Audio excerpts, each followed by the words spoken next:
अस्सलाम वालेकुम। ઘણા મોમિન ભાઈઓનો ફોન આવે છે કે આપણે દિવાળી પર ઉમરા અને જારત ઈરાન તો આપણે દિવાળીની તારીખ નક્કી કરેલી છે 11મો મહિનામાં 8/11 એમાં ઉમરા અને જારત સાથે છે। એમાં આપણે 30 દિવસનું પેકેજ બનાવેલું છે। એમાં આપણે 14 દિવસ મક્કા મદીના અને બીજા દિવસો આપણે ઈરાન નથી, આપણે ઈરાક ફક્ત એ આપણે 8/11નું તારીખ ઇન્શાલ્લાહ આપણે રાખેલી છે। એમાં કોઈ હાજી એમ કહે કે ભાઈ મારે ખાલી ઉમરા જ કરવા છે તો એ તારીખે ઉમરા કરીને એમને જિદ્દાથી રિટર્ન આવશે અને જે બીજા હાજી જે જારત કરવાની છે કરબલા એમને આપણે ઈરાક લઈ જઈશું। તો આ આપણી તારીખ ફાઇનલ છે અને આપણી હોટલ વિશે બી આપણે હાજીઓને એડવાન્સથી હોટલનું નામ સાથે વિડીયો બી બતાવી દેતા હોય છે કે ભાઈ આપણી આ હોટલ છે। સુવિધાની વાત હોય, કેટરિંગની વાત હોય, જમવાની વાત હોય તો બિલકુલ આપણે હાજીને ઘરેથી જ બતાવી દઈએ છીએ કે આપણે આ કેટેગરીની હોટલ હશે, આ હશે, એમાં કોઈ આપણે છૂપું છાપું રાખતા નથી, વિડીયો બી બતાવી દઈએ છીએ। અને પેકેજની વાત કરીએ તો આપણે ઉમરા એકલા જોઈને હાજીને કરવા છે 15 દિવસ 14 દિવસના તો આપણે 95,000 રૂપિયા રાખેલા છે। એમાં અમદાવાદથી દુબઈ વાયા હોલ્ટ મતલબ જે 2 કલાકનો હોલ્ટ અને મદીના પહેલાં જશું અને મદીનાથી આપણે મક્કા જશું અને મક્કાથી મદીનાથી આપણે મક્કા ઉમરા અદા કરશું। એટલે આપણું જે પહેલું આપણે મદીના જશું, પછી તો એની સ્થાનિક જારતો હશે એ આપણે કરશું બધા, પછી આપણે મિકાતથી આપણે ઇન્શાલ્લાહ એહરામ અદા કરીને આપણે ઉમરા બી કરશું અને મક્કાની અંદર બી આપણે સેમ જારત હશે, ઉમરા અદા કરશું અને પછી જિદ્દા એરપોર્ટથી આપણે ઈરાક જશું અને જે મોમિન ભાઈઓને ફક્ત ઉમરા જ કરવા છે એ રિટર્ન ઇન્ડિયા આવશે અમદાવાદ। તો આ એક આપણે બનાવેલું છે એ ફક્ત ઉમરા કરવા છે અને 95,000 રૂપિયા કરેલા છે આપણે। અને જેને ઉમરા સાથે જારત બી કરવી છે, આપણે 30 દિવસનો પ્રોગ્રામ છે તો એ આપણે 1,75,000 રૂપિયા મૂકેલા છે આપણે એમને। એમાં અમારા તરફથી દરેક કીટ વસ્તુ આપશે, bag, handbag, trolley bag, Zamzam બી અમારા તરફથી આપશું અને ટોટલી અમદાવાદથી અમદાવાદ સુધીનું ટોટલી અમે પેકેજમાં સામેલ છે, કોઈ એક્સ્ટ્રા ચાર્જ લેતા નથી। અને જે મોમિન ભાઈઓ હશે તો મોમિન જ ભાઈઓ હશે, એમાં મિક્સ અમે કરતા નથી। જે સમાજના હશે શિયા જમાતના તો શિયા જમાતના હશે, કોઈ ભાઈઓ મંસૂરી સમાજના હશે તો એ મંસૂરી સમાજના હતી અને અમે મિક્સ સમાજના લેતા નથી। અમે આખું પેકેજ આ ટાઈપનું આયોજન કરતા હોય છે અને કન્ટિન્યુ મારા હાજી ઓલરેડી ચાલતા જ હોય છે। મહિનામાં 4 તારીખો મેમણ સમાજના બી હોય, સુન્નીવલ જમાતના ભાઈઓ બી હોય, મંસૂરી સમાજના ભાઈઓ હોય, ઇન્શાલ્લાહ એ બી ચાલતા હોય છે।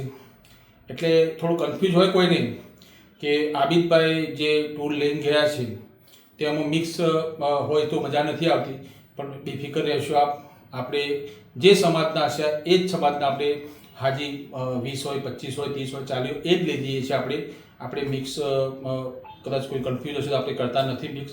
એટલે ખાસ મારી મોમિન જમાત માટેનો આ હેતુ હતો કે ભાઈ આબિદભાઈ જે જાય છે ટૂર લઈને એમાં દરેક મુસ્લિમ સમાજના મિક્સ હોય છે એવું હોતું નથી।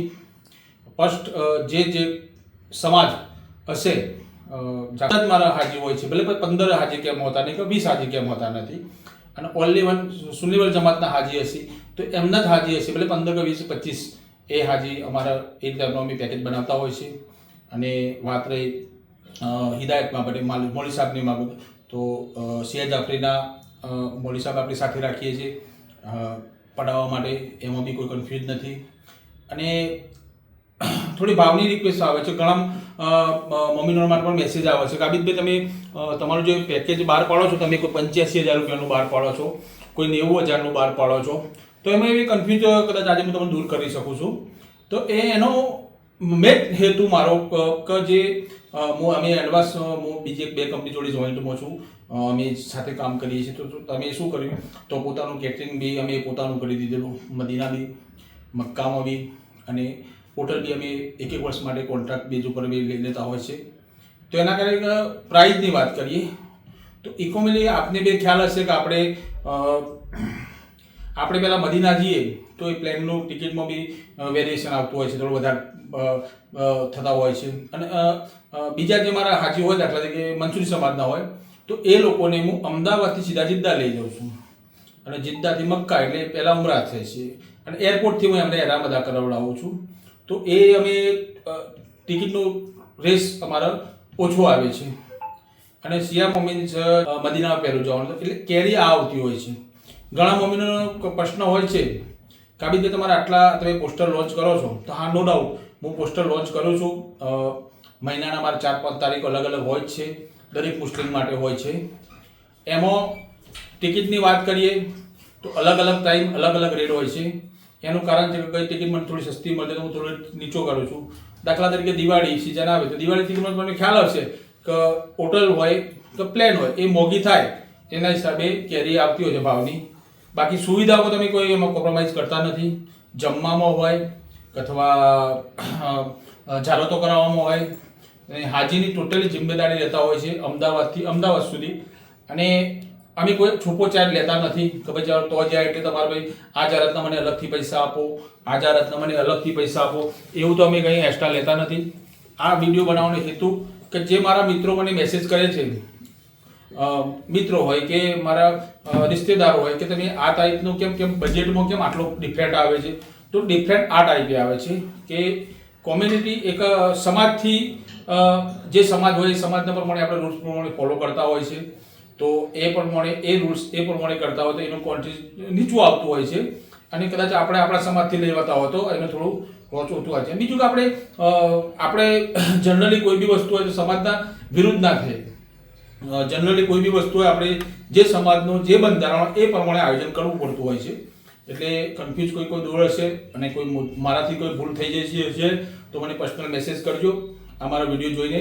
અને કોઈ આપના તરફ સજેશન હશે કાબિલભાઈ આ કહેવા જેવું છે તો બેશક મારા વોટ્સઅપ પર મને મેસેજ છોડી દેજો. ખુદા હાફિઝ.